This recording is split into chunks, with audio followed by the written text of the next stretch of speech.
Pronto, por favor, então, começando aí sua palestra.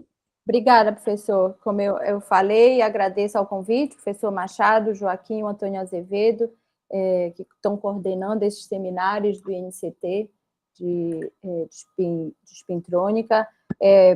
Grande parte do trabalho que eu vou apresentar aqui foi feito em colaboração com colegas experimentais do CNPEM, o Júlio César, o Giovanni Brandão, o Tiago, a Fanny também, da Unicamp, e outros colegas teóricos, alguns da Universidade de Uppsala, outros da USP, e também colegas da Federal Fluminense, como o professor Bechara, que também faz parte desse NCT, além de estudantes e pós-docs que trabalham comigo no grupo que eu coordeno aqui na UFPA. Aqui eu já falei em outras oportunidades sobre quais os focos de interesse que nós temos no grupo aqui da UFPA, que fica aqui no norte do Brasil, tão grande, e, em particular, nós utilizamos técnicas como baseadas na teoria do funcional da densidade e dinâmica de spin atomística para investigar e entender as propriedades magnéticas de diferentes materiais, tanto bulk como materiais 2D, multicamadas, nanoestruturas e assim por diante. Aproveito a oportunidade para convidar todos para participarem do próximo encontro de outono da SBF, que vai ser aqui em Belém. Eu vou estar como coordenadora geral, o coordenador do programa vai ser o Gomes, da UFC. Quem sabe a gente não faz um satélite do INCT aqui. E um pouco do outline do que eu vou falar hoje. Mas para os estudantes que devem estar aqui, acho que um ponto fundamental de interesse aqui é lembrar que todo o armazenamento de dados que nós temos hoje em dia, 80% dele está em mídias magnéticas. No entanto, diante desse grande aumento de necessidade de mais armazenamento, também se tem a busca por novos materiais, com questões de serem mais eficientes, mais rápidos, que consumam menos energia, que a densidade de informação seja maior e assim por diante, e um dos objetivos desse NCT é trabalhar nisso. Então, quando a gente fala em espintrônica, no passado se pensava muito em materiais ferromagnéticos, mas se você olhar, por exemplo, para armazenamento de dados, leitura e gravação de dados, a tecnologia atual é baseada em magnetos colineares, né? Tanto ferromagnéticos quanto antiferromagnéticos, mas há tecnologias emergentes, como as baseadas por Racetrack, propostas por Parkin, em que materiais antiferromagnéticos sintéticos e também, possivelmente, antiferromagnéticos não colineares, que é o que eu espero falar mais para o final desse talk, também estão tem muitas pesquisas relacionadas, e é interessante mencionar que essa parte de spin orbitronics também, esses antiferromagnéticos não colineares pode estar correlacionado aqui, tá? Tem alguns reviews na literatura para os estudantes sobre essas áreas de pesquisas, em particular esse da Science, que saiu esse ano, e também esse do Parkin, que saiu mês passado, muito interessante, sobre a espintrônica em antiferromagnéticos não colineares.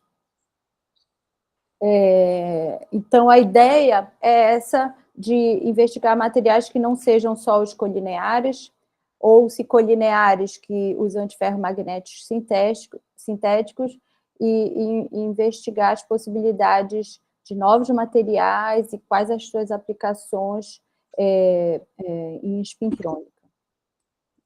Então, do lado teórico, quando a gente vai investigar esses materiais, quais são as interações fundamentais que a gente procura entender e para poder explicar as origens microscópicas desses materiais, e a partir da explicação fica mais fácil até predizer quais são os outros materiais de interesse. São a interação de Heisenberg, que é isotrópica, a anisotropia magnética, a interação de Zalewski-Moria que, em geral, ela é maior quando tem acoplamento spin-órbita, mas não obrigatoriamente. Eu posso também, eu vou mostrar no final do seminário, um tipo de interação de Zaloinsky-Moria em que ela vem da não colinearidade, e mesmo quando não tem spin-órbita, ela passa a existir. Então, em geral, os estados quirais, ou seja, que não sejam colineares e com alguma colinearidade, eles, em geral, eles são devidos a essa interação de Zaloinsky-Moria quando eu tenho sistemas que não são centrosimétricos, ou seja, que não têm inversão de simetria. Essa interação de Zaloinsky-Moria é bem importante, eu vou falar muito sobre ela, e ela vai determinar quais são os diferentes tipos de sistemas quirais, como, por exemplo, esquirmes e anti-esquirmes, e onde não só o módulo dessa interação é importante, mas também a direção e o sentido dessa interação é importante para determinar quais tipos de materiais quirais que nós vamos ter. Mais recentemente, nesse ano também, foi publicado esse artigo na Nature Physics, mostrando que vai ter um mundo de novas possibilidades de materiais quirais, como méron e antiméron, em que eles advêm da interação RKKY, que seria uma competição entre essas interações mediadas por esses elétrons itinerantes que existem em materiais em que são centrosimétricos, ou seja, aqui a interação de Zaloinsky-Moria pode ser desprezível. Qual a metodologia que nós utilizamos aqui, teórica? A gente chama de metodologia em multiscala, onde nós realizamos cálculos de primeiros princípios, baseados na teoria do funcional da densidade, mecânica quântica pura, né? Aqui nós determinamos aqueles parâmetros, aquelas interações magnéticas que eu disse que são fundamentais para entender esses tipos de materiais, como a interação de troca de Zaloinsky-Moria, calculamos os momentos magnéticos, também podemos calcular com primeiros princípios o damping, né, nesses sistemas aqui, pictoricamente representado, e partindo desses parâmetros, nós podemos resolver a equação de Landau-Lifft-Gilbert e determinar qual é a dinâmica de spin desse material, onde esses parâmetros vão entrar aqui nessa hamiltoniana de spin, e depois volto para a equação de Landau-Lifft-Gilbert, e eu posso evoluir temporalmente, como o que acontece com os momentos magnéticos, quando eu coloco campo externo, campo magnético, campo externo, ou corrente elétrica, ou pulsos, ou spin torque, diferentes formas de interações para ver o que é que acontece com o material. E aqui, dependendo da escala, do tamanho do material, ou das propriedades que eu estou investigando, a dinâmica de spin atomística não é suficiente, e eu tenho que ir para simulações micromagnéticas. Então, nós chamamos de uma metodologia em multiscala nesse sentido, né? Aqui detalhes do que é que a gente pode obter com essa metodologia, em particular, só baseado nos cálculos dos primeiros princípios, a gente pode determinar a origem microscópica, tipo, por que o ferro é ferromagnético, só vendo quais são, decompondo as interações de exchange por orbital. Também posso determinar no estado fundamental quais são as configurações magnéticas as mais complexas possíveis, né, dessas texturas magnéticas. Tem um Review of Modern Physics interessante, falando só sobre como é o cálculo dessas interações básicas. Também podemos determinar o Block Spectral Functions, que experimentalmente pode ser medido por ARPs. Podemos determinar o espectro de magnons. Podemos, como eu falei, calcular pode ser medido o damping de Gilbert por primeiros princípios, não só o damping local, mas também o não local, a interação devido aos diferentes átomos dentro de uma estrutura. E aqui eu entro no que eu prometi, no meu resumo, que é, usando essa metodologia, como que a gente pode investigar novos materiais para espintrônica, em particular, esquímios magnéticos, né? Alguns trabalhos que nós publicamos recentemente. Esse último está em revisão, foi submetido e está em revisão. Para os alunos, acho que esse não é o público de falar detalhes básicos sobre o que são esquímios, mas matematicamente a gente analisa eles calculando qual é a carga topológica desses materiais. As aplicações são inúmeras, né, como eu falei. Só historicamente esse nome é devido ao conceito desenvolvido por Schirmer em física de partículas. Já os esquímios magnéticos foram propostos em 1989 e eles só foram medidos 20 anos depois em materiais bulk.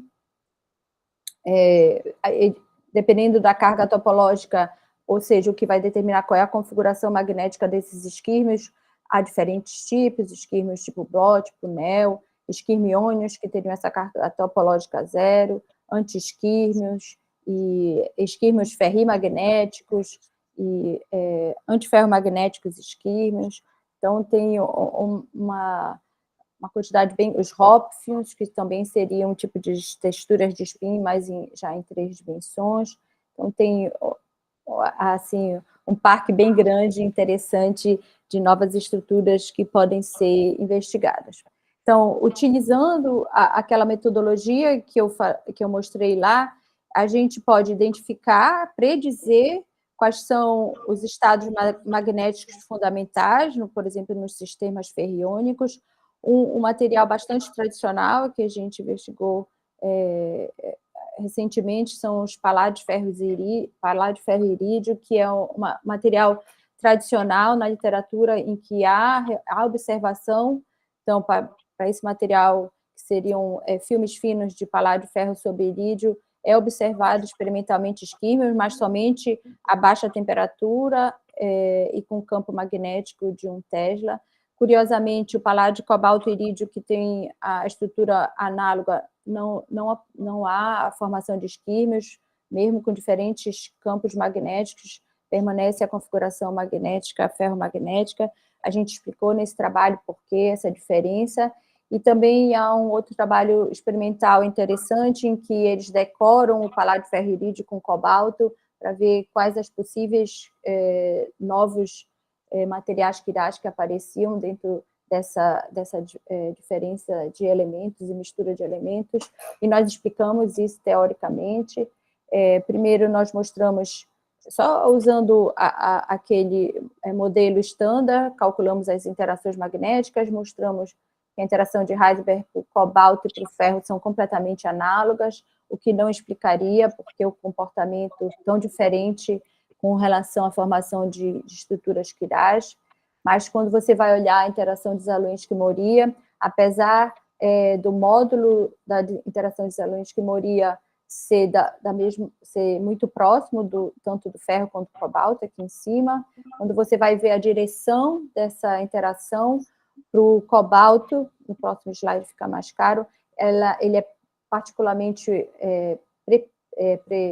principalmente perpendicular ao plano de onde é crescida a estrutura, e já no paládio de ferro e irídio essa interação é prioritariamente planar, o que explica por que no paládio de ferro e irídio há a formação de esquímios e no paládio cobalto, como não vou ter o torque, ele fica ferromagnético. E a gente mostra, só para o estudo da banda, né, explica por que é assim. Quando você põe um elétron a mais no cobalto, a banda, se eu plotar aqui a de Zalewski-Moria em função da energia, eu mostro que esse elétron a mais faz com que essa curva do D entre, e aí a interação que é perpendicular ao plano da de Zalewski-Moria fica preponderante, e a do ferro ao contrário, né? E aí a gente usa a dinâmica de espinha atomística e concorda com resultados experimentais, mostrando que o campo que você coloca, ele permanece ferromagnético, mas aumentando a temperatura, como esperado, fica paramagnético. Já no paládio de ferro e irídio, quais são o diagrama de fase, onde que vou ter a rede de esquímios, onde eu vou ter spin spiros, dependendo do campo e temperatura, mas esses são resultados mais antigos e eu vou passar mais rápido. Também só para falar que, usando essa metodologia, a gente também pode determinar como é a interação de impurezas dentro desses materiais, põe uma impureza de paládio, por exemplo, põe uma corrente, vejo como os esquirmos interagem com essas impurezas, podemos calcular qual é o tempo de vida desses esquirmos, e nos casos que existirem os esquirmiônios também, podemos calcular qual é a velocidade desses esquirmos quando a gente coloca uma corrente, podemos calcular qual é a velocidade de leitura numa racetrack, numa memória racetrack e assim por diante. E também podemos fazer o que é muito caro experimentalmente, que é fazer brincadeiras de decorar com cobalto nesse sistema paládio ferro e irídio e ver em quais situações de concentração de um e outro, aonde que vão ter estruturas interessantes, esquirmiônicas, e quais os tipos dela, e assim por diante, tá? E esse foi um trabalho que a gente fez tem mais de um ano. Aqui eu resolvi repetir esse trabalho, mostrar novamente aqui, porque também tem uma outra rota de pesquisa que está em voga agora, que é partindo dos mesmos parâmetros de primeiros princípios, que foi o que foi feito nesse trabalho, utilizar os mesmos nossos parâmetros do mesmo sistema, ao invés de ir para a dinâmica de spin atomística, usar um modelo de inteligência artificial para predizer quais são as configurações magnéticas topológicas que ocorrem nesse material e concordam muito bem com o que a gente tinha obtido por dinâmica de spin atomística, então é um novo caminho de pesquisa que está sendo aberto aí, muito interessante e bem promissor. Um outro trabalho que a gente apresentou ainda nos ferromagnéticos como estado fundamental foi esse aqui, toda a medida experimental foi feita pelos colegas que eu falei anteriormente do Sirius, né, do CNPEM, e que é multicamadas paládio, cobalto, paládio, que nós publicamos no ano passado, e que foi muito interessante, em que a gente conseguiu explicar a origem da formação de esquirmos nesse material, ou seja, a origem da existência de um DMI não nulo nesse material, e quais as condições para que ocorram esquirmos nesse material, dessas multicamadas paládio, cobalto, paládio, crescidas por sputtering, e nós explicamos que a origem fundamental é a existência de... foi pela primeira vez mostrado na literatura como que você calcula como a rugosidade nas interfaces, ou seja, a existência de defeitos em interfaces fazem aumentar uma ordem de grandeza ou mais a interação de Zalensky-Moria nesses materiais, e essa é uma das explicações do porquê materiais que foram crescidos no mesmo paládio, cobalto, paládio por MBE, molecular bem epitaxi, não há formação de esquirmos, e se você faz acrescimento por sputtering, você tem esse aumento grande devido a essas rugosidades na interface da interação de Zalensky-Moria. Há algumas condições em que você, de alguma forma, poderia sintonizar esse DMI para que ele aumente ou não com essa concentração de defeitos na interface, que pode ser uma coisa para o futuro, porque ao mesmo tempo em que aumenta o módulo do DMI, pode trocar a direção, como eu mostrei anteriormente, o que não vai favorecer a formação de esquirmos, então isso é um cuidado que tem que ser tido, né? E também a dependência da anisotropia com os defeitos na interface, ou seja, bem aqui você faz um small database, uma mineração de dados de uma pequena quantidade de dados na literatura, fica claro que todos os materiais que são crescidos por MBE têm uma anisotropia perpendicular grande, já os crescidos por sputtering têm uma anisotropia baixa. Então, quando você faz esse diagrama de fase do valor da anisotropia com o valor do DMI, você explica por que no MBE não aparecem os esquirmos, os crescidos por MBE, já os que são crescidos por sputtering, devido ao aumento do DMI e a diminuição da anisotropia, é possível a formação de esquirmos nesses sistemas, como é observado experimentalmente, e foi observado sem campo magnético e a temperatura ambiente. Então, a gente também faz a evolução desses momentos magnéticos com inclusão, aumento da temperatura, e a gente mostra que eles realmente ficam estáveis devido a esse grande valor do DMI, em concordância com os resultados observados experimentalmente. No entanto, para a aplicação desses esquirmos em materiais que no estado fundamental são ferromagnéticos, há alguns obstáculos, dentre eles o efeito Hall-Esquirmo, que ele vai ser defletido quando a gente coloca um campo elétrico, alguma coisa, né, defeito. E então há interesse em outros, nos antiferromagnéticos sintéticos, seriam de interesse em que o efeito Esquirmo-Hall não apareceria se o material for antiferromagnético sintético, né? Também esquirmiônios seriam uma outra situação, mas eu não vou falar hoje, a gente mostrou que existem alguns casos em que isso pode ser. E esse é o trabalho mais recente que nós submetemos para publicação, em que os colegas experimentais, eles fizeram o crescimento de multicamadas paládio, cobalto, gadolínio, né, esses heterolayers aqui, que seriam uns não antiferromagnéticos, mas ferrimagnéticos, e eles investigaram qual era o magnetismo, né, os momentos magnéticos, XMCD, e se existiria, como eram as estruturas, as configurações magnéticas, variando a espessura do cobalto nesses materiais, né. Então, como eu falei, a motivação aqui de por que ir para os antiferromagnéticos comparados com os ferromagnéticos, a supressão do efeito do Esquirmo-Hall effect. Nesses casos, se tiver as paredes de domínio seriam muito mais rápidas, a dinâmica seria da ordem de terahertz. E também tem esse artigo experimental aqui bem interessante, em que você, para sistemas análogos com cobalto, platina, gadolínio, você poderia ter uma memória de spin, memória topológica para esse material e desse acoplamento antiferromagnético.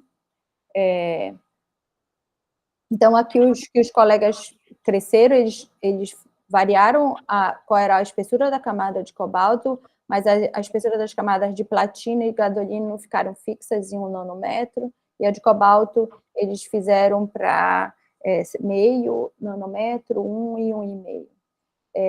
E aí fizeram medidas de... Lembrei, para a gente tirar uma foto. Opa! Oi, professor? Eu falou comigo, não? Não, desculpe, entrou uma pessoa aqui agora. Tá bom, tá bom. Então, a gente fez essa colaboração para tentar entender e explicar as medidas experimentais, né? Então, voltando atrás, quando a gente sabe que a temperatura de Curie do gadolínio bulk é próxima à temperatura ambiente, 290 Kelvin, mas quando você faz essas multicamadas sem o cobalto, só platina, gadolínio, platina, o gadolínio é não magnético, tá? Temperatura ambiente, e também é conhecido da literatura, quando você faz platina, cobalto, platina, o cobalto é magnético e com medidas por XMCD. Então, a pergunta aqui é o que ocorre essas duas diferentes interfaces, o gadolínio com a platina e com o cobalto aqui, e também o cobalto com a platina, quando eu faço essas heteroestruturas, né? Então, entender qual é o impacto dessas terras raras de gadolínio, que vão ter um momento induzido pelo cobalto, já que a temperatura ambiente sem o cobalto eles são não magnéticos, e o que acontece com o DMI nessas estruturas, tá? Então, os resultados experimentais, quando eles variam a espessura de cobalto, eles mostram para todas as espessuras sempre o cobalto antiferromagnético acoplado com o gadolínio, tá? No momento médio, medido por XMCD, E, dependendo da espessura, você pode ter spin spirals, sempre antiferromagnéticas conectadas, a do cobalto com a do gadolínio, e quando você diminui a espessura do cobalto, aparecem esquirmos localizados. Tá? Então, a pergunta aqui, qual é o magnetismo induzido no gadolínio, como que ele se apresenta diante desse antiferromagnetismo aqui? No caso específico da espessura de 1,5 nanômetros, né, é o que a gente investigou em mais detalhe teoricamente, mas experimentalmente os resultados são bem robustos. Eles também fizeram variação de aplicação de campo magnético, que está também no artigo submetido, mas eu vou me deter aos resultados a baixo campo e temperatura ambiente. Também fizeram variação de temperatura, os resultados são muito bonitos. Então a gente vai tentar entender o que é que está acontecendo microscopicamente, qual é a origem desse magnetismo nesse material. Então, a T0, o que é que nós verificamos? Ou seja, nos cálculos de DFT, que sempre o gadolínio na interface com o cobalto, deixa eu pular aqui eu não vou mostrar como foi feita a simulação, que eu não acho que é o caso. Se a gente fez os 3 casos, para ver qual é a de menor energia, né? Tudo ferromagnético, a energia é muito elevada, antiferromagnético, a energia é baixa, mas o estado de menor energia é onde as camadas que são vizinhas ao cobalto são antiferromagnéticas acopladas, mas as mais distantes, ou seja, mais próximas da platina, elas são ferromagneticamente acopladas com cobalto e antiferro com gadolínio, ou seja, teria um spin flit na espessura da camada de gadolínio, o que é novidade e que não foi visto experimentalmente, diretamente, mas os resultados experimentais corroboram para nossos cálculos teóricos. Então, a T0 não teria momento magnético médio, né, no gadolínio. A gente consegue explicar por que teria esse spin flip, esses estados de spin flipados dentro do gadolínio, só calculando quais são as interações de exchange e DMI. Então, tem uma interação tipo RKKY dentro da espessura do gadolínio. Já a interação cobalto-gadolínio, ela é de curto alcance, então por isso que ele só influencia para ser antiferro nas camadas mais próximas, tá? E quando a gente aumenta a temperatura, teoricamente, ou seja, inclui temperatura, fazendo dinâmica de spin atomística, a gente verifica que a temperatura ambiente, somente os gadolíneos continuam o mesmo spin flip, né? Agora, o momento elevado só fica para os gadolíneos na interface com o cobalto, os outros decaem, como é esperado, porque na multicamada platina, gadolínio sem o cobalto, ele é paramagnético. E mais curiosamente aqui é que se nós vamos comparar o momento magnético médio no gadolínio com o teórico, a concordância é muito boa. Mostrando que essa nossa interpretação desse spin flip aqui, na espessura da camada de gadolínio, deve existir realmente. Aí nós também, a explicação da origem microscópica, a gente determina que é isso, o longo alcance da interação RKKY entre os gadolíneos e o curto alcance da interação cobalto-gadolínio antiferromagnética, e também se você olha para o DMI, que é um DMI elevado, explica o que é verificado, mais para frente, desculpa, essa aqui, experimentalmente, da formação dessas spin spirals, e dependendo da espessura até pode ter os esquirmos, que são antiferromagnéticas acopladas uma com a outra. Tá? As medidas para mostrar mesmo que existem essas spin spirals antiferromagnéticas acopladas do cobalto com gadolínio foram feitas com estudo micromagnético, usando o MUMAX, e que mostra que realmente é necessário um DMI elevado, como tinha sido previsto por cálculos de DFT, para que existam essas spin spirals nessas multicamadas. Tá? Então, a gente espera que esse tipo de resultado, esse tipo de mecanismo do spin flip aqui possa levar a um controle de transporte de spin a longa distância nesses antiferromagnéticos sintéticos, né, ou ferrimagnéticos, e é o resumo desse trabalho. Agora eu vou começar a falar de uma nova área de pesquisa que a gente... esse aqui nós ainda não publicamos, mas está no archive, professor, então acho que pode deixar. Não tem problema, pode deixar gravado. Esse aqui esse trabalho é puramente teórico, por enquanto, apesar da grande quantidade de resultados experimentais na literatura. Eu botei esse resultado em colaboração com colegas teóricos de Uppsala e também com o Ramon, que está atualmente como pós-doc na Federal Fluminense, mas passando o concurso do CBPF agora. Eu botei a cara dele, porque a fotinho dele aqui, porque alguns slides, filminhos são deles aqui, então, para agradecer ao Ramon, que possibilitou que eu usasse alguns dos slides que ele fez aqui para falar sobre esses materiais que seriam os antiferromagnéticos não colineares e que parece que a espintrônica para esses materiais é de grande interesse. Eu vou concentrar aqui falando do manganês 3-estânio, que é um dos materiais, mas nós estamos fazendo para toda a classe deles, manganês 3-platina, irídio, manganês 3-germânio e galho.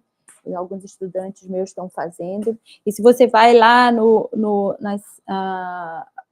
ver qual é o número de artigos publicados, só olhando o manganês 3-estânio, você vê que o número de artigos publicados relacionados com ele vem crescendo exponencialmente nos últimos 4 anos. Tá? E muitos trabalhos experimentais sem muita explicação teórica. Então, foi por isso que a gente já vinha trabalhando com isso há algum tempo. Para os estudantes, eu recomendo essa Nature Review Materials, que saiu mês passado, do Parkin, só falando sobre a espintrônica nesses materiais. Há outros também artigos bem interessantes na Nature Physics, Nature Communication, só falando sobre o manganês 3-estânio e outras classes desses materiais antiferromagnéticos não colineares. De base, o que a gente tem sobre esses antiferromagnéticos não colineares que o antiferromagnético comparado com os ferromagnéticos, eles são interessantes porque os stray fields são muito baixos, né? É mais fácil de manipular os antiferromagnéticos, mas tem os desafios que eles têm os colineares, poucas respostas aos campos magnéticos externos. As vantagens dos antiferromagnéticos não colineares, eu vou já mostrar quais são os exemplos deles, que eles apresentam algumas propostas dos ferros magnéticos, como, por exemplo, o efeito Hall anômalo elevado, as respostas a magneto-óticas, podendo gerar também correntes de spin. Eles são não voláteis, né? A dinâmica, como eu falei anteriormente, deve ser, em princípio, mais rápida, e assim por diante. Nesse review do Parkin, ele vai mostrando para os diferentes antiferromagnéticos sintéticos, esses que eu vou falar hoje, que são com as estruturas Kagome, que é o manganês 3-estânio, quais que vão ter o efeito Hall anômalo elevado, quais que são suscetíveis a spin transfer torque, spin orbital torque, com valores elevados ou não, comparados com os colineares antiferromagnéticos e os ferromagnéticos, como que as propriedades de transporte nos diferentes tipos de materiais, desde 2014 até atual, né, o que ele vai mostrando que realmente é um campo de pesquisa bem grande, né, o efeito spin Hall neles, que mesmo sem a interação spin-órbita, e é elevada nesses materiais, e assim por diante, né. Então, concentrando nesses materiais, eles têm alguns que são de fase cúbica, mas eu vou concentrar hoje nos que são de estrutura Kagome, né, que é aquela cesta que a gente tem, com triângulos, com hexágono no meio, como é mostrado aqui, não sei se é claro nessa estrutura, onde aqui eu tenho os átomos azuis, são os manganeses, e os vermelhos, o estânio. Da mesma estrutura tem também com galho e germânio, mas sempre manganês. E ele é sabido da literatura que o manganês 3-estânio, ele é um ferro magnético fraco, com um momento bem baixo, em torno de 0,002, mas não tem uma explicação clara na literatura do porquê que ele é esse antiferro magnético clássico, se pela simetria dele, a desaloensquimoria não explicaria, por exemplo, e que também a direção dos momentos magnéticos aqui, não colinear, por isso que a gente chama de não colinear, a de menor energia é quando os momentos do manganês estão a 240 graus e não a 120, e não é claro na literatura explicando o porquê disso.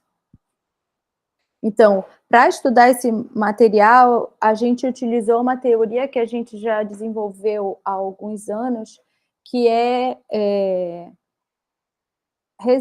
resolver a dinâmica de espinha atomística baseada em uma hamiltoniana em que esses parâmetros aqui, J, dm e a anisotropia, eles não vão vir de um estado colinear, e sim do estado não colinear, tá? Então, meus estados de referência seriam os estados não colineares, magnéticos. A gente mostrou que quando nós fazemos isso, eu vou mostrar mais para frente, a interação de desaloensquimoria pode ser dividida em dois tipos, tá? E a gente consegue entender muita coisa e explicar por que a menor energia aqui é para o 240, no caso específico do manganês 3-estânio, e não no 120, tá? Então, o que essa teoria, falando rapidamente, deixa eu olhar meu tempo aqui, falta pouco, é que quando a gente faz esse cálculo abrindo o desaloensquimoria, eu vou poder separar ele um termo que é dependente da densidade de carga, outro termo que é dependente da corrente de spin, outro dependente da corrente de carga e a densidade de spin. Dessa forma, eu vou ter dois tipos de interações de desaloensquimoria. Uma que vem exclusivamente da não colinearidade do sistema e outra que é a tradicional, que vem da quebra de simetria e do acoplamento spin-órbita, tá? Então, ambas podem ser influenciadas pelo acoplamento spin-órbita, mas a tradicional, né, se eu não tiver o acoplamento spin-órbita, ela vai a zero, tá? Mas aqui vem da não colinearidade do sistema, ela pode existir, não ser zero, mesmo sem acoplamento spin-órbita, tá? E essa, ela é induzida pela quiralidade do sistema, tá? Isso é o mais simples que eu consigo por tempo que eu tenho, mas eu posso também, quem tiver interesse, explicar melhor sobre essa teoria. E quando você faz isso, ou seja, se eu tenho um caso mais simples, seria um dímero aqui, você tem um dímero não colinear, você vai ter uma corrente de spin que vai vir devido à não colinearidade e uma que vai vir devido ao acoplamento spin-órbita. Então, a desaloensquimoria devido à não colinearidade estaria relacionada a essa não colinearidade do sistema e também a outra devido ao acoplamento spin-órbita. Então, fazendo isso e calculando quais são as interações de desaloensquimoria no estado não colinear, note que na literatura não há nenhum método que faça isso, a gente consegue explicar e mostrar por que o manganês 3-estânio tem realmente a origem desse fraco ferromagnetismo, mesmo ele sendo não colinear, perpendicular ao plano, né? E que o estado de menor energia é esse com momentos do manganês de 240 graus entre eles. O mais interessante ainda é a dinâmica para esse sistema, ou seja, quando a gente parte das configurações, se eu partir da configuração colinear, nada disso eu consigo explicar. Se eu partir da configuração de 120 graus, que não é de menor energia, também não consigo explicar, mas se eu parto do estado fundamental, que é 240 graus, eu consigo explicar e consigo manipular isso de forma bem interessante. Por exemplo, partindo desse estado, vou para a dinâmica de spin, com os parâmetros obtidos a 240 graus.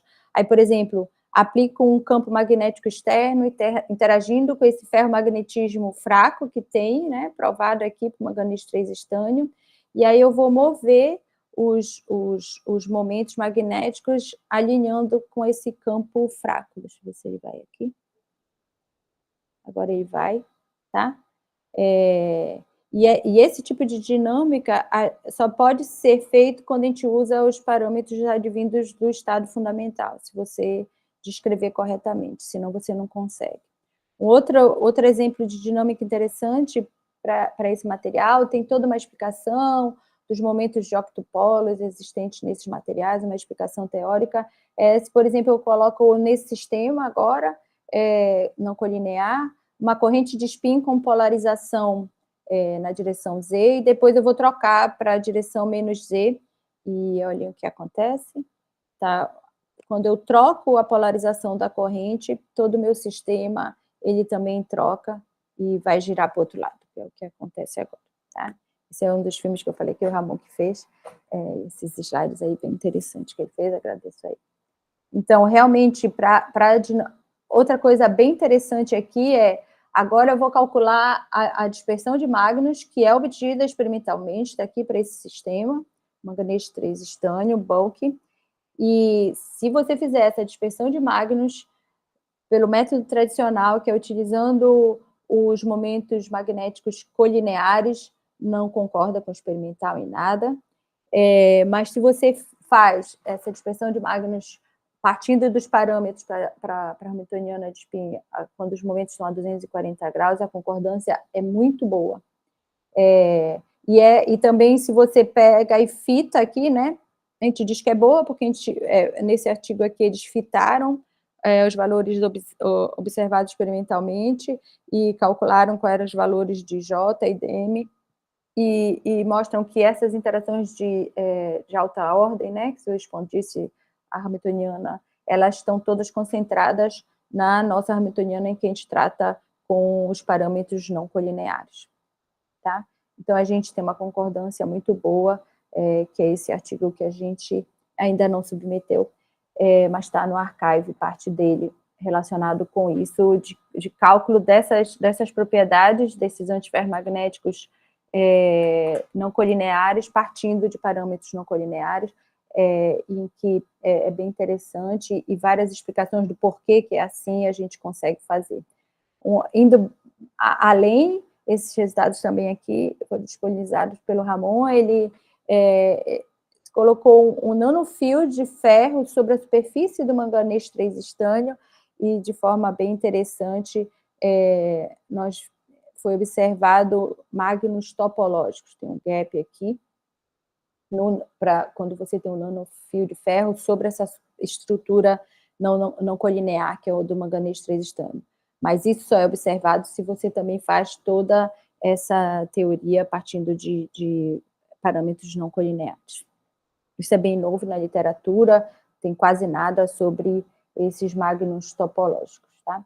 Não sei qual é o meu tempo, não sei se eu posso falar um último tópico, que esse tópico eu não ia falar, mas que é um assunto que eu falo em 5 minutos, professor. Pode sim, Ângela, você tem bastante tempo.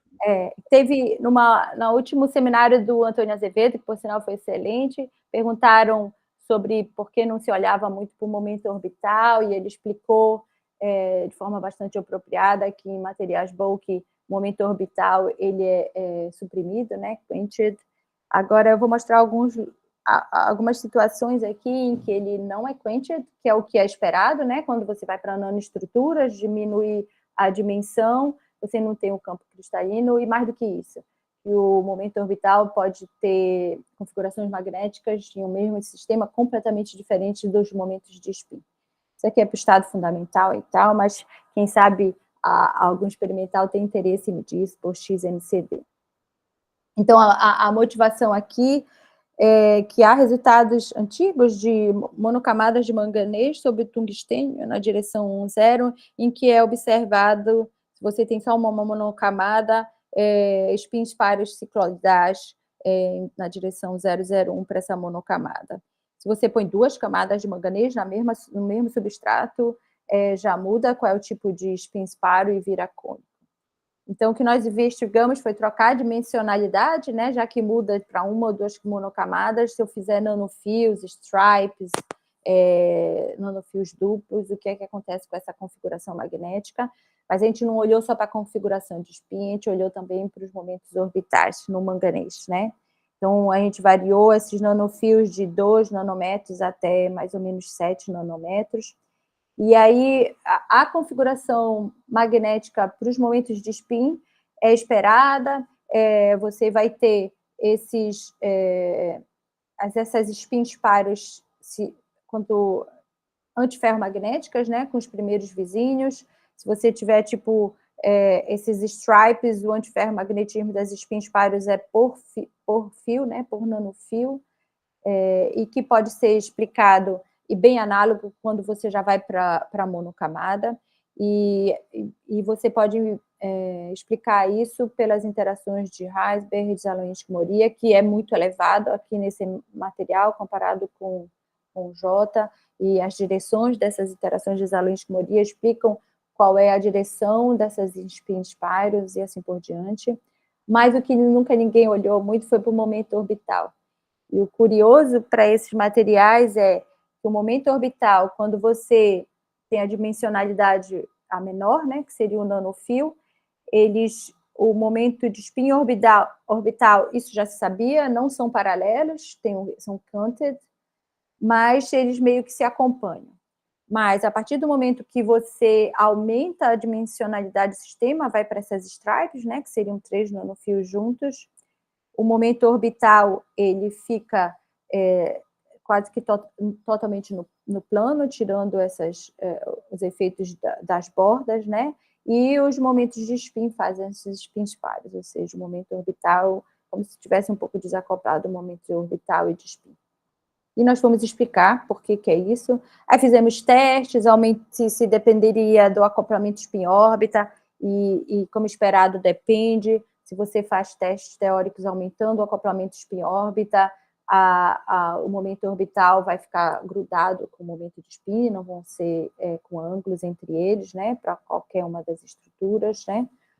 Mas se você diminui o acoplamento spin-órbita, é o que desacopla, mas a explicação não é total. E nós mostramos aqui a explicação criando esse modelo para a hamiltoniana, em que a gente inclui, além das interações de exchange, a gente inclui o acoplamento spin-órbita e também a interação devido ao campo cristalino.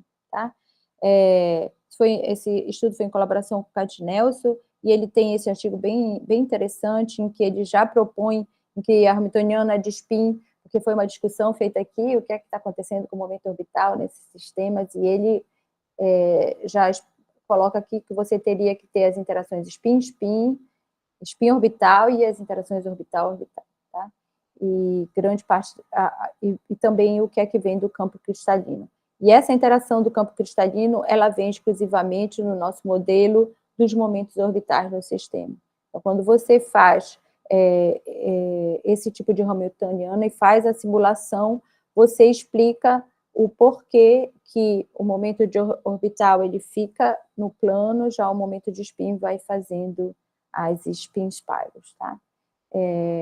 Eu acho que era isso que eu gostaria de falar hoje, e espero que a gente consiga mais colaborações com os outros colegas aí do INCT. Muito obrigada, gente. Bom, vamos abrir aí o microfone para a gente agradecer a Ângela, né, pelo brilhante palestra.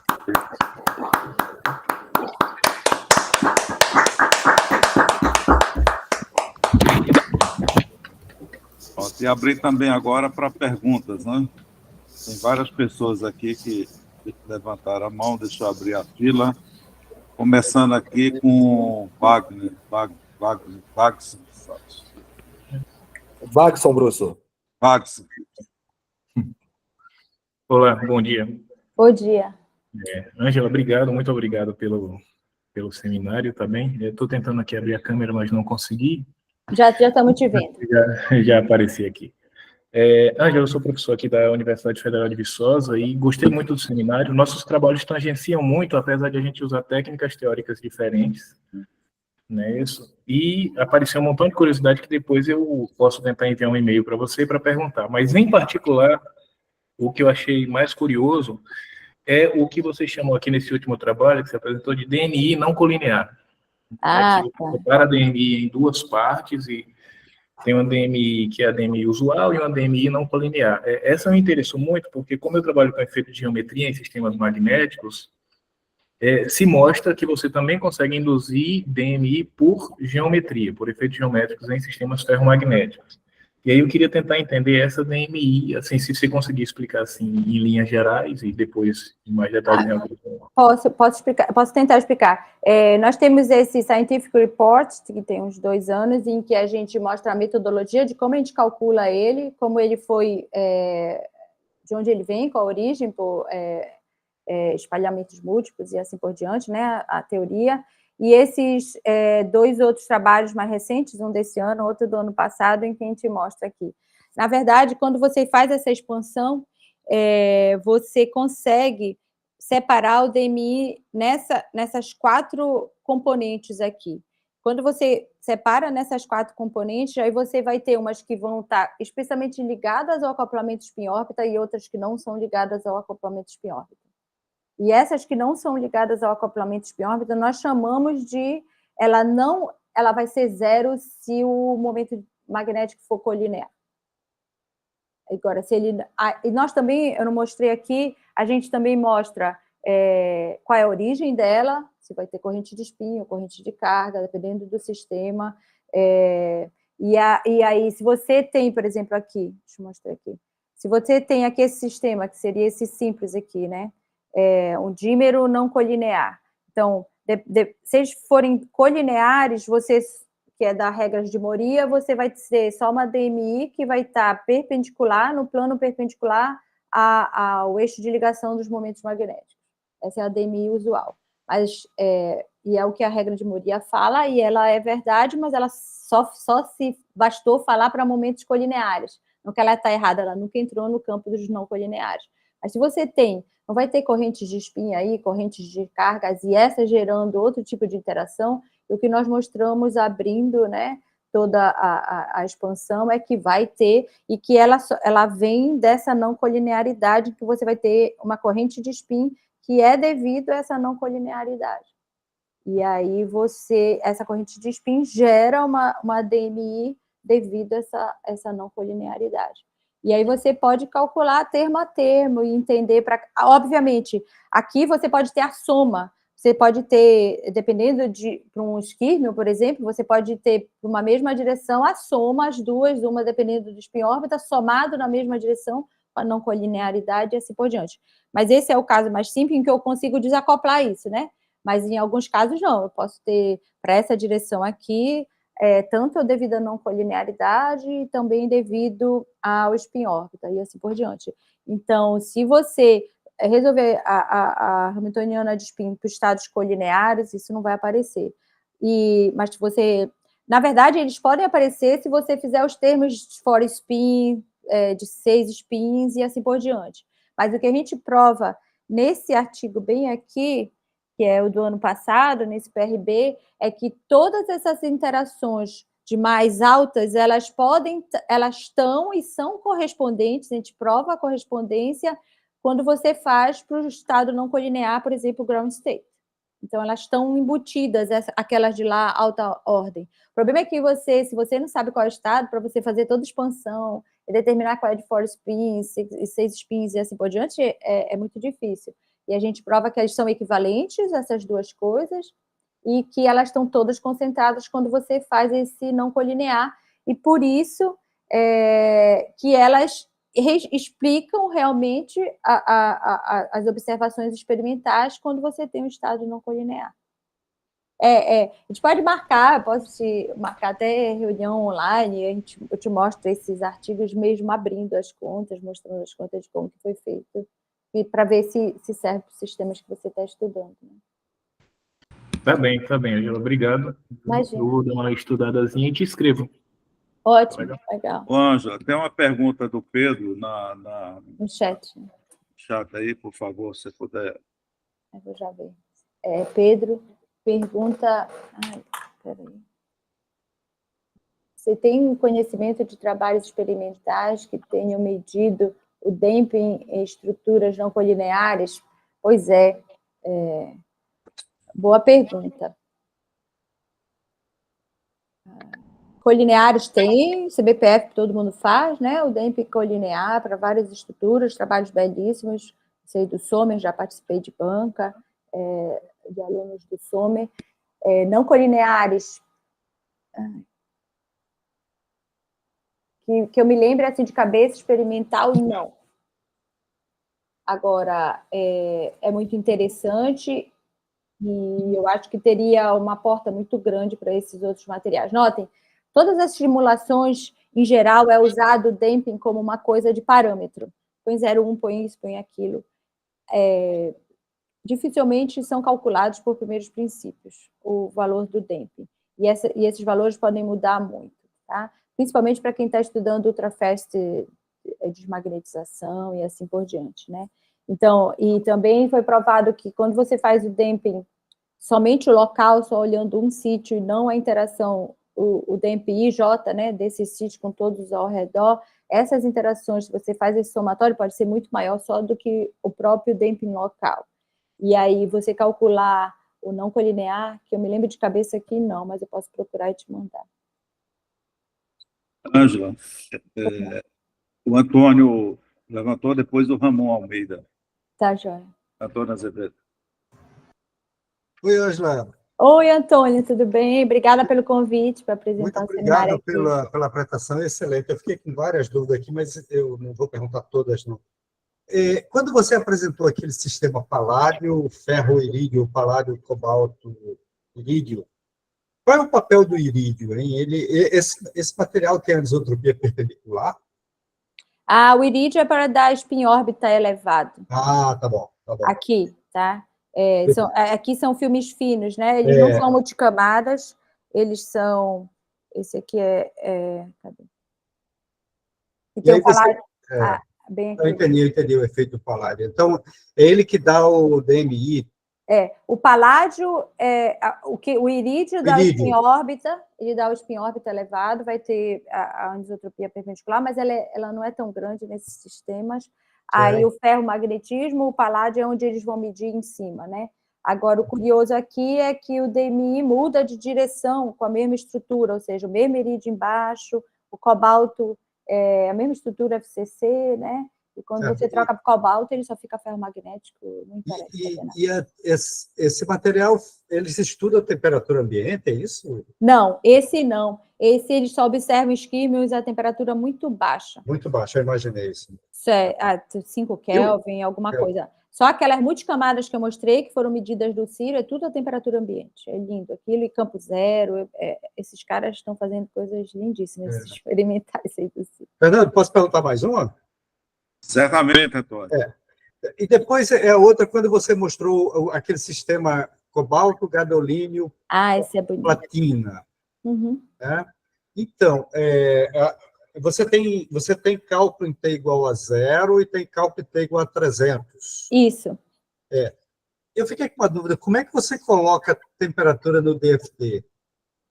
Não é por DFT. Boa pergunta, obrigada, que talvez eu não deixei claro. No DFT eu só faço a T0, para ir para 300 eu faço dinâmica de spin, não dá o lift de Gilbert. Ok. Tá? E aí, certo. Olhando para essa figura daí da direita, então, por exemplo, eu esperava o efeito de proximidade do gadolínio com a platina, que dá 0, mas lá em cima tem um pouquinho de...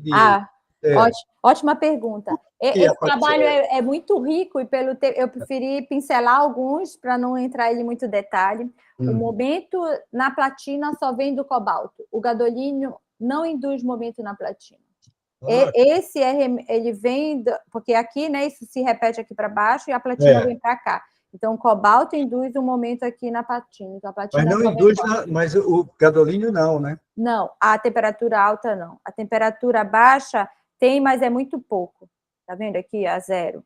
Mas ele vem isso. exclusivamente. Então, e o que é bonito aqui, que a gente viu, que ainda não tinha sido observado, é esse spin flip aqui. Então, Sem dúvida.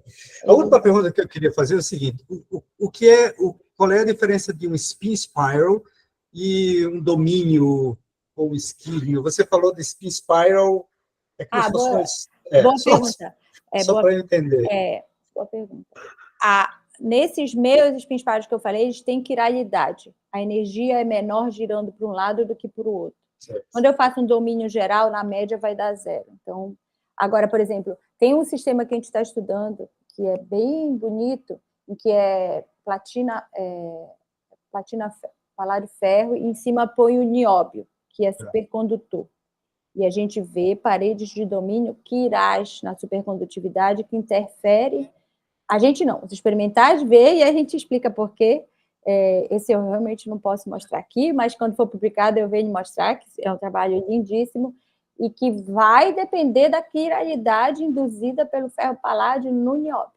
Então, a supercondutividade, ou seja, eu posso ter, em geral, as paredes de domínio podem não ser quirais, a soma da 0 e tal, mas elas podem ser quirais, e essas que eu mostrei são. Elas têm uma rotação preferencial. Tá bom. Muito obrigado, Ângela. Obrigada a você. Ramon? Esse é o Ramon, é o que os slides eu usei dele. O Ramon fez doutorado aqui em Belém, com sanduíche na Suécia, depois ficou vários anos no exterior, voltou e, felizmente, passou no concurso no CBPF, e agora é meu colaborador, tenho grande satisfação de colaborar com o Ramon. E aí, Ramon? Tudo bem? Obrigada pelos slides, usei os filminhos também.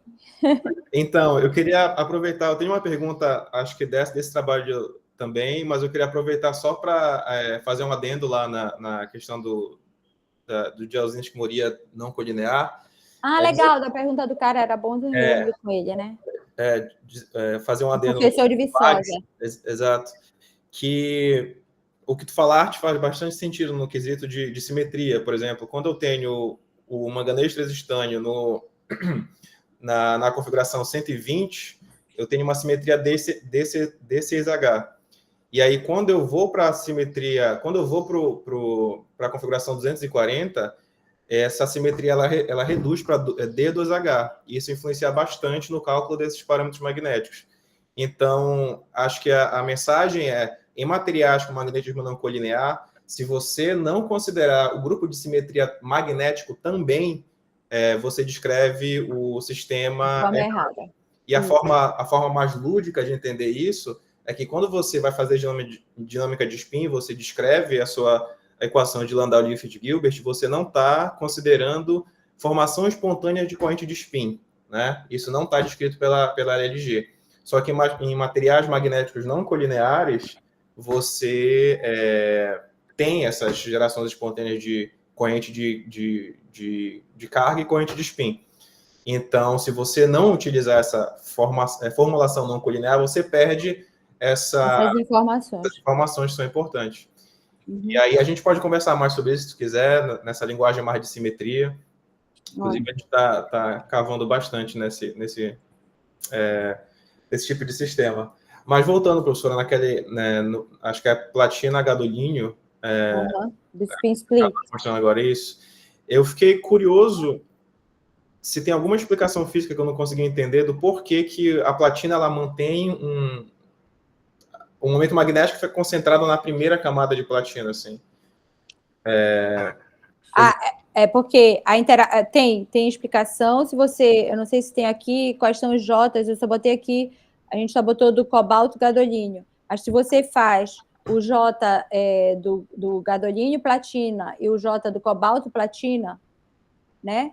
O J do cobalto platina ele vai até tal camada e aí permanece ligado, então vem um momento induzido pelo exchange. Já o J gadolínio platina, ele é de curto alcance, ele vai embora. E como a altas temperaturas, o gadolínio ele só existe momento, ou seja, altas não, a temperatura ambiente gadolínio ele vai ser paramagnético quando tem a platina próximo. Ele só se mantém devido ao momento induzido pelo cobalto. Então, na interface com a platina, ele vem pelo RKKY aqui dentro, né? E também aqui ele permanece esse momento, a temperatura de 300 Kelvin, devido a esse acoplamento com o cobalto, momento induzido com o cobalto.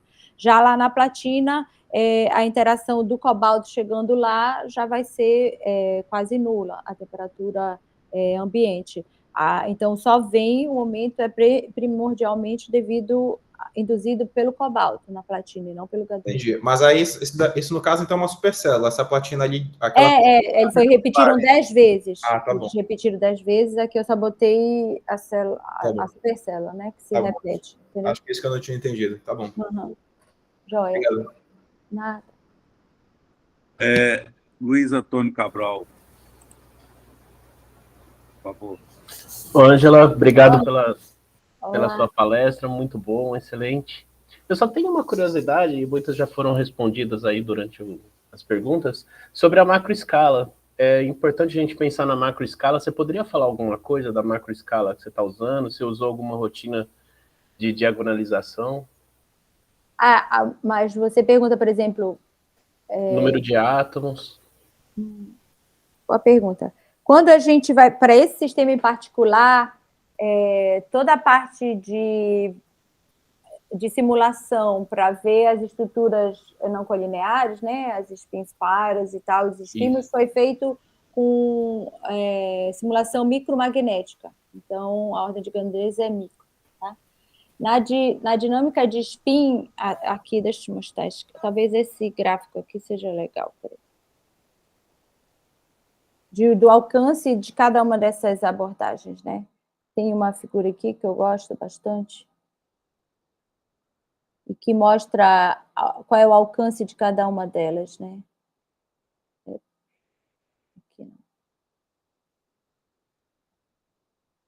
Aqui.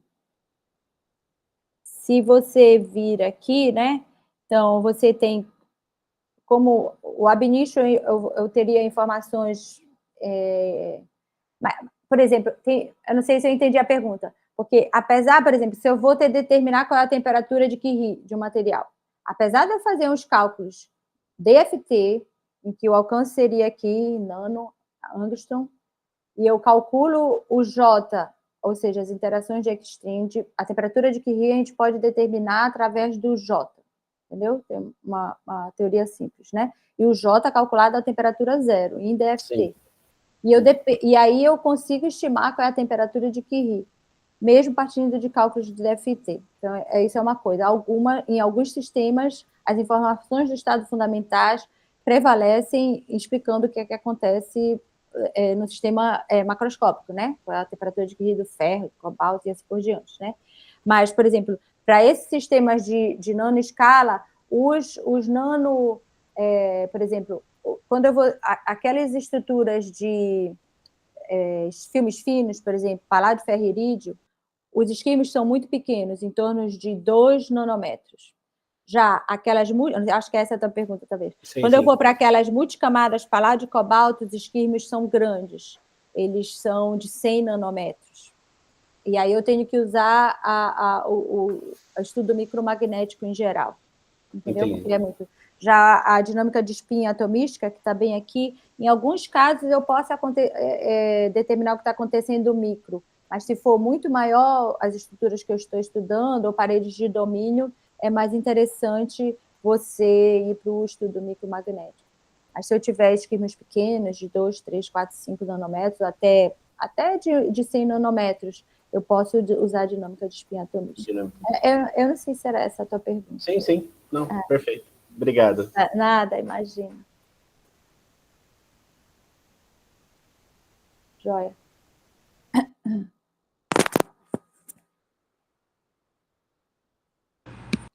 Mais alguma pergunta? Comentário? Se não, vamos agradecer de novo, né, para a Ângela aí pela... Obrigada, professor. Obrigada pelo convite. Professor, obrigada por tudo. Até mais. Até a próxima aí, daqui a um mês aí. Obrigada. Valeu, gente. Até mais. mais. Obrigado, Ângela. Tchau, tchau, pessoal. Obrigada a você, Joaquim. Parabéns aí pela organização. Até mais.